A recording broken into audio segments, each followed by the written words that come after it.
درگاہ کے لیے سفر کرنا، کسی مزار کے لیے سفر کرنا تو بڑی دور کی بات ہے. ثواب کی نیت سے کسی مسجد کا بھی سفر نہیں کیا جا سکتا ہے.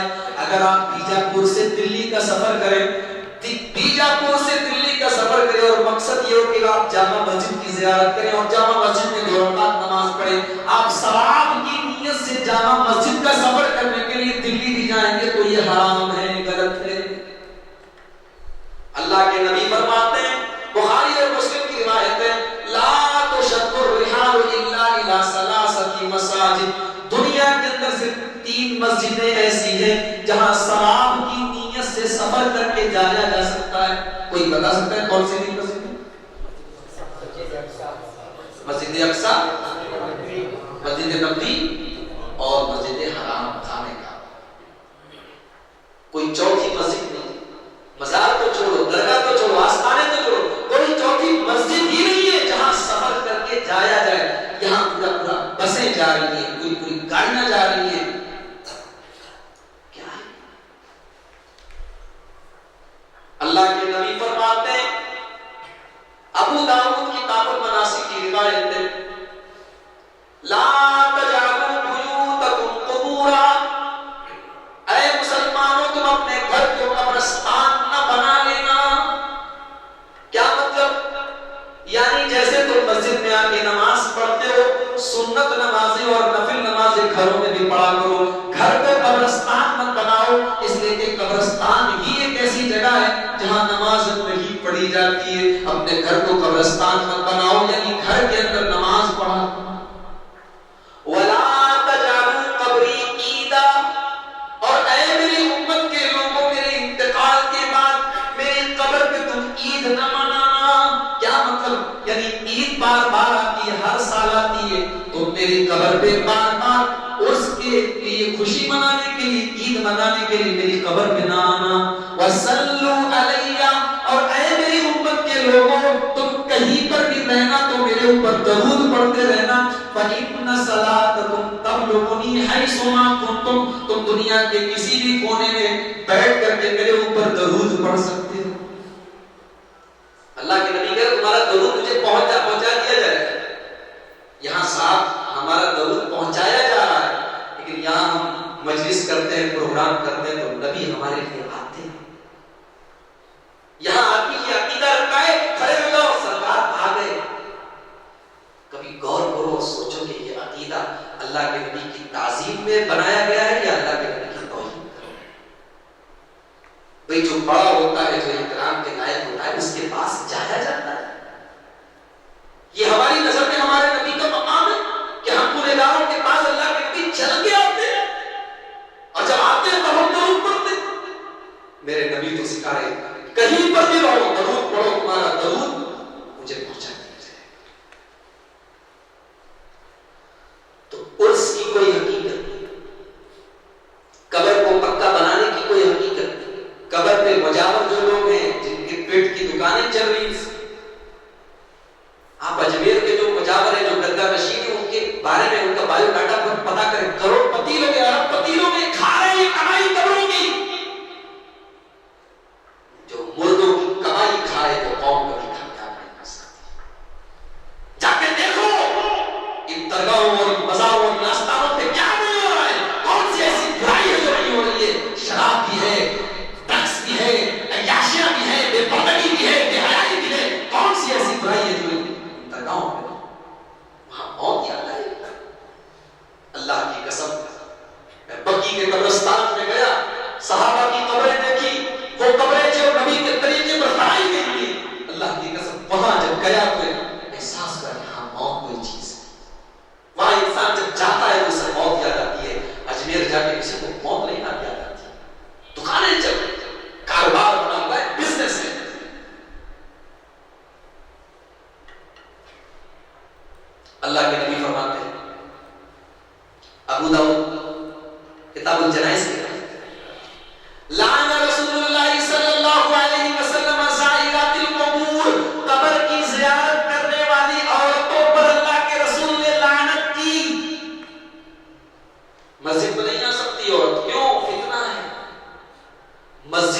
تو فتنہ، جس کے بارے میں نبی نے کہا کہ عورتیں اگر مسجد میں جانا چاہیں تو مت روکو، جس کو اجازت دی نبی نے جانے کی وہاں جائیں تو فتنہ، اور جہاں جانے پہ نبی نے لعنت کی ہے وہاں کوئی فیملی لے کے جائے۔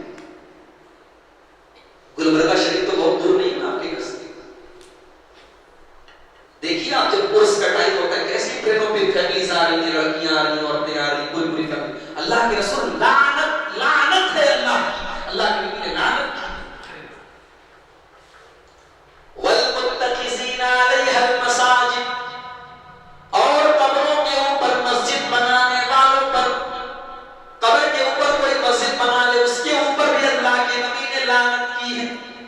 والسروج، اور قبروں کے اوپر چراغ جلانے والوں، قبروں کے اندر چراغ جلانے والوں، لائٹنگ کرنے والوں، اس کو چمکانے دمکانے والوں پر بھی اللہ کے رسول نے لعنت کی۔ اللہ کے نبی نے قبرستان جانے کو حکم دیا ہے، کہا کہ جاؤ قبرستان، اس لیے جاؤ تاکہ موت یاد آئے۔ میرے بھائیوں، ان پکی قبروں پہ، مقبروں میں جانے سے موت یاد آتی۔ اور آگے بڑھیں، رجب کا مہینہ ہے، رجب کی 22 تاریخ آئی، امام جعفر صادق کے نام کے کوڑے بنائے جا رہے ہیں، بازار سے کوڑے خرید کے لائے، اس میں مٹھائیاں بھری، اس میں لڈوਆਂ رکھے اور اس کو بانٹا جا رہا ہے۔ کیا ہے؟ بولے اسی دن امام جعفر صادق پیدا ہوئے تھے، اور ایک کہانی پڑھی جاتی ہے، ایک داستان بیان کی جاتی ہے کہ ایک لکڑہارا تھا جو بڑا پریشان تھا، اس کی بیوی کسی محل میں جھاڑو بڑھ دیا کرتی تھی، بہت پریشان تھا۔ ایک دن وہ راستے سے جا رہا تھا تو امام جعفر صادق کی نظر پڑی، انہوں نے پوچھا کیوں اتنا پریشان؟ اس نے کہا کہ میں بہت غریب آدمی ہوں، بہت پریشان رہتا ہوں۔ تو امام جعفر صادق کون ہے معلوم آپ کو؟ کوئی جانتا ہے کون ہے؟ یہ حضرت حسین رضی اللہ تعالیٰ عنہ کے پر پوتے، حضرت حسین کے بیٹے کا نام تھا زین العابدین علی بن حسین، ان کے بیٹے کا نام تھا محمد باقر، ان کے بیٹے کا نام تھا جعفر صادق۔ یہ حضرت حسین کے پر پوتے ہیں، اللہ کے نبی کے خاندان کے بزرگ ہیں، ان کا احترام۔ تو یہ داستان بیان کی جاتی ہے کہ امام جعفر صادق نے اس لکڑہارے سے کہا کہ دیکھو رجب کا مہینہ آنے والا ہے، 22 رجب کو بازار سے نئے کوڑے خریدنا اور اس میں مٹھائیاں رکھ دینا، اور میرے نام سے اللہ سے دعا کرنا، میرا وسیلہ لگا کے، اور وہ مٹھائیاں بانٹ دینا، میری ساری مشکلیں آسان۔ جب تحقیق کی گئی، جب پتہ لگایا گیا تو پتہ لگا کہ امام جعفر صادق کی پیدائش تو رمضان کی 8 تاریخ کو، اور یہ داستان بالکل فرضی ہے۔ نبی کے خاندان کا کوئی انسان کیسے کہہ سکتا ہے کہ میرے وسیلے سے دعا مانگو؟ جب نبی نے اپنے وسیلے سے دعا مانگنے کی اجازت نہیں دی تو نبی کے خاندان کو کوئی اپنی ایسی دعا کرنے کی اجازت نہیں۔ اور امام جعفر صادق کی پیدائش رمضان کی 8 تاریخ کو ہوئی ہے، 22 رجب کو حضرت معاویہ کا انتقال ہوا ہے۔ حضرت معاویہ کا نام سنا کہتے ہیں؟ یہ ایک فرقہ پیدا ہوا، روافض کا فرقہ، جو صحابہ سے نفرت کرتا ہے، بغض رکھتا ہے، خاص طور سے حضرت معاویہ سے بہت بغض رکھتا ہے۔ اس فرقے نے اس بدعت کو جنم دیا، اور پھر یہ بدعت ہمارے سنی بھائیوں میں آیا۔ اللہ رحم کرے، رجب کے مہینے میں کوڑے کی بدعت چلی۔ اس کے بعد شوال کا مہینہ ہے، شعبان کا مہینہ ہے، شعبان میں 15 تاریخ کو شب برات ہے۔ کیا ہو رہا ہے؟ حلوے بنائے جا رہے ہیں، قبرستان پہ اگربتیاں سلگائی جا رہی ہیں، قبروں کی زیارت ہو رہی ہے۔ پوچھا یہ سب کیوں کر رہے ہو؟ کہا بڑی برکت بات ہے۔ پوچھا دلیل کیا ہے؟ بولے قرآن کے اندر اللہ تعالیٰ نے کہا اِنَّا أَنزَلْنَاهُ فِي لَيْلَةٍ مُبَارَكَةٍ إِنَّا كُنَّا مُنذِرِينَ، ہم نے اس قرآن کو ایک مبارک رات میں اتارا ہے، اور یہ رات یہی شب برات ہے۔ مولوی صاحب تقریر کرتے ہیں کہ یہ شب برات ہے، یہ برکت والی رات۔ اللہ کے بندو، اگر قرآن جس رات میں اترا ہے وہ رات شب برات کی رات ہے، تو پھر قرآن یہ کیوں کہتا ہے شہر رمضان الذی انزل فیہ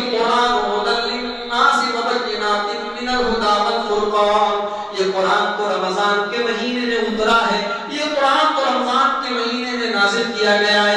اگر یہ شب برات شعبان کے مہینے میں ہے تو پھر قرآن رمضان میں کیسے اترا ہے؟ اور پھر قرآن یہ کیوں کہتا ہے اِنَّا أَنزَلْنَاهُ فِي لَيْلَةِ الْقَدْرِ وَمَا أَدْرَاكَ مَا لَيْلَةُ الْقَدْرِ.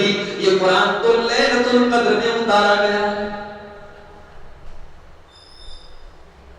اب دیکھیے لیلۃ القدر میں قرآن اترا.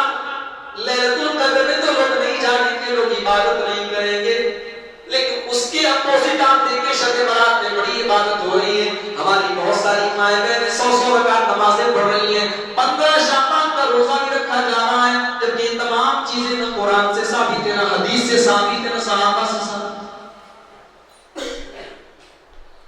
اور آگے بڑھی رمضان کا مہینہ آ گیا. اللہ کے نبی نے روزہ رکھنے کا حکم دیا. سارے مسلمان روزہ رکھتے ہیں، مگر روزہ رکھنے میں بھی بدعات دیکھی. روزہ رکھنے والا سحری کھانے کے ٹائم نیت کر رہا ہے نویت بصوم غد للہ تعالی من فرض رمضان ھذا. میں نیت کرتا ہوں کہ کل میں اللہ تعالیٰ کے لیے روزہ رکھوں گا. روزہ آج رکھا ہے، نیت کل کی کرنا. روزہ آج رکھا ہے اور کیا نیت کر رہا ہے؟ کل کے روزے کی نیت. نہ نبی نے نیت کی. نیت تو دل کے ارادے کا نام ہے. یہ نیت کے الفاظ مکمل طریقے سے انڈیا میں بنائے گئے. میڈ ان انڈیا، انڈیا کے ملک کو بنایا گیا. یہ ہمارے یہاں بنایا گیا اور ان کو پمفلٹ میں بانٹا جاتا ہے اور اس کو پڑھا جاتا ہے. روزے کی شروعات کی بدعت سے ہوتی ہے. نبی نے فرمایا میری امت اس وقت تک بھلائی سے رہے گی جب تک وہ سحری میں تاخیر کرے گی اور افطار میں جلدی کرے گی. یعنی سحری کا ٹائم جب ہو جائے اس کی تھوڑی دیر پہلے سحری کر لے آدمی. یہاں رات میں 2 بجے سحری کر کے سو جاتے ہیں اور افطار میں 5 منٹ کی احتیاط کرتے ہیں. تراویح کی نماز نبی اکرم نے 11 رکعت پڑھی. چلو 11 اور 20 کا جھگڑا چھوڑ دو، چلو 20 اور 11 کا مسئلہ ایک طرف رکھ دو. لیکن نبی نے کیسی تراویح پڑھی؟ حضرت عائشہ فرماتی ہیں لا تسأل عن حسنہن و طولہن. اللہ کے نبی جب تراویح کی نماز پڑھتے تھے اتنی خوبصورت نماز اور اتنی لمبی نماز پڑھتے تھے کہ مت پوچھو. یہاں 3 دن کی تراویح ہو رہی ہے، پتہ نہیں بیجاپور میں کہیں ہوتی ہے کہ نہیں، ہمارے بنارس میں اور بمبئی وغیرہ میں بہت سارے مسجدوں میں ہوتی ہے. 3 دن کی تراویح اور امام صاحب روایت کھانے کی اسپیڈ میں قرآن پڑھ رہے ہیں.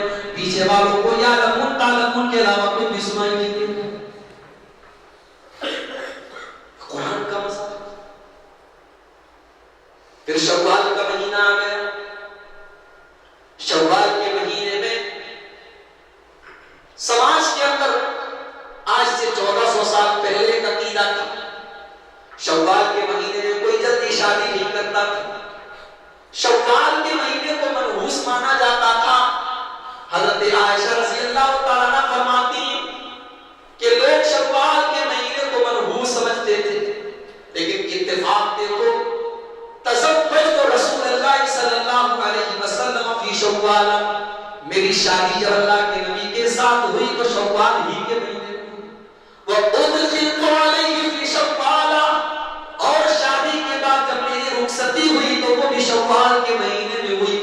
اور حضرت عائشہ کے خاندان میں ان کے گھر میں جب کسی بھی لڑکی کی شادی ہوتی تھی تو حضرت عائشہ اس عقیدے کی تردید کرنے کے لیے خاص طور سے شوال ہی کے مہینے میں شادی کرواتی تھی اور کہتی تھی کہ دیکھو اگر شوال کا مہینہ منحوس ہوتا، اگر شوال کا مہینہ خراب ہوتا تو میری شادی اللہ کے نبی کے ساتھ نہ ہوتی. میں کتنی خوش نصیب ہوں، میری شادی اللہ کے نبی کے ساتھ ہوئی اور اللہ کے نبی نے اپنی تمام بیویوں میں سب سے زیادہ مجھے چاہا. غور کرو میرے بھائی کی بدعت، وہم، بدشگونی، ان تمام چیزوں کی تردید کر رہی ہے حضرت عائشہ کے شوال کا مہینہ منحوس نہیں ہوتا. بخاری کی روایت ہے اللہ کے نبی کے پاس کچھ لوگ آئے. اے اللہ کے نبی کیا دنیا میں منحوسیت نام کی کوئی چیز ہوتی ہے؟ کیا دنیا میں کوئی چیز منحوس بھی ہوتی ہے؟ اللہ کے نبی نے فرمایا کہ نہیں نہیں، کوئی چیز منحوس نہیں ہوتی. ان کا نشو، اگر دنیا میں منحوس کوئی چیز ہوتی تو 3 چیزیں منحوس ہوتی. اگر نحوست ہوتی تو 3 چیزوں میں ہوتی. ففیدار گھر میں ہوتی، والمرأة عورت میں ہوتی، والفرس اور گھوڑے میں ہوتی. تو ولی صاحب بول رہے ہیں اگر منحوسیت ہوتی تو عورت کو ہوتی. اس حدیث کا یہ مطلب نہیں کہ نعوذ باللہ عورت منحوس ہوتی ہے یا گھر منحوس ہوتا ہے یا گھوڑا منحوس ہوتا ہے، بلکہ اللہ کے نبی یہ سمجھانا چاہتے ہیں کہ اے میرے صحابہ، اسلام کے اندر اس عقیدے کی کوئی حقیقت نہیں ہے، کوئی چیز منحوس نہیں ہوتی ہے. اگر ہوتی تو یہ تین چیزیں ایسی ہیں کہ اگر ان تین چیزوں میں گڑبڑی ہو جائے تو انسان کی زندگی ناش ہو جاتی ہے. اگر عورت گڑبڑ مل جائے، کیریکٹر لیس مل جائے، زبان کی دراز مل جائے، عورت بدچلن ہو جائے تو پورے گھر اور سماج کو بگاڑ سکتی ہے. اگر گھر آدمی کا تنگ ہو جائے، گھر کے اندر سکون نہ ملے، گھر کے اندر انسان کو پیس نہ ملے، اطمینان نہ ملے تو گھر بھی انسان کے لیے تکلیف کا باعث بن جاتا ہے. اور گھوڑا ہے، سواری ہے، اگر گھوڑا بگڑ جائے، سواری انسان کے کام نہ آئے، سواری بیکار ہو جائے تو انسان کو تکلیف پہنچاتی ہے. اس لیے اللہ کے نبی اشارہ فرمایا اگر ہوتی تو ان تین چیزوں میں ہوتی، لیکن اسلام میں ہے نہیں.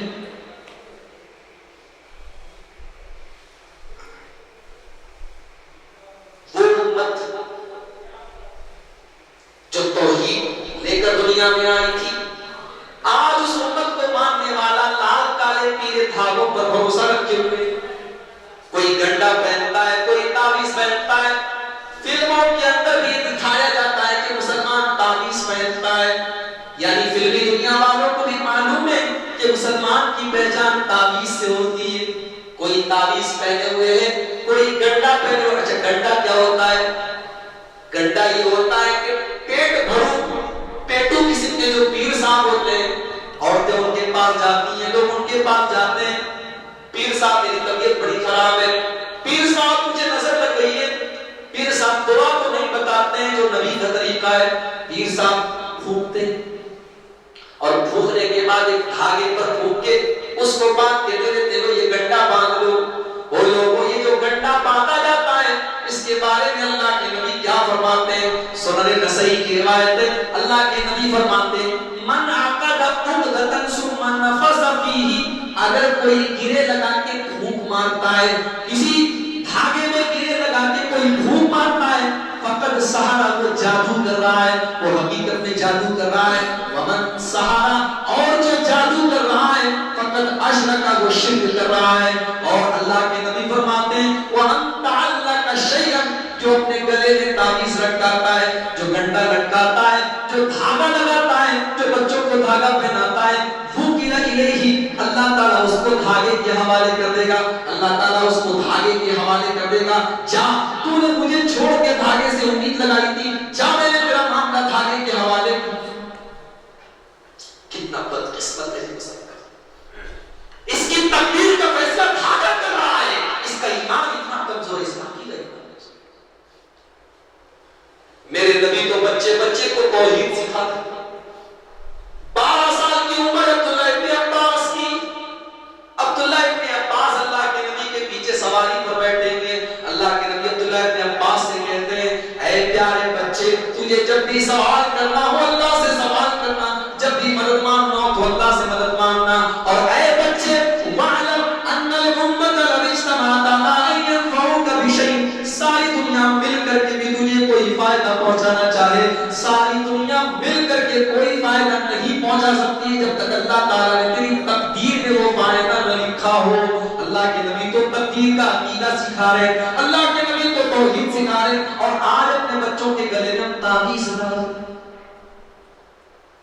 میرے بھائی کہاں جا رہے ہیں؟ مسند احمد کی روایت عقبہ ابن عامر جونی فرماتے ہیں اللہ کے نبی کے پاس 10 لوگوں کی ٹیم آئی، 10 لوگوں کی ایک جماعت آئی. وہ سب اللہ کے نبی کے ہاتھ پر بیعت کرنے لگے. بیعت 2 طرح کی ہوتی ہے، ایک مذہبی بیعت، ایک سیاسی بیعت. مذہبی بیعت صرف نبی کے ہاتھ پر ہوتی ہے، اب نبی کے بعد کسی کے ہاتھ پر نہیں ہوتی. دوسری بیعت ہوتی ہے سیاسی بیعت، جو مسلمانوں کے امیر کے ہاتھ پہ ہوگی. جب پوری دنیا کے مسلمان کسی کو اپنا امیر بنائیں گے تو اس کے ہاتھ پہ بیعت ہو سکتی ہے. یہ پیری موریدی والی بیعت کا اسلام میں کوئی وجود نہیں. ہوتے ہیں نا لوگ پوچھتے ہیں آپ کون سے پیر سے بیعت؟ ایک بار میں ٹرین میں جا رہا تھا، ایک صاحب مجھ سے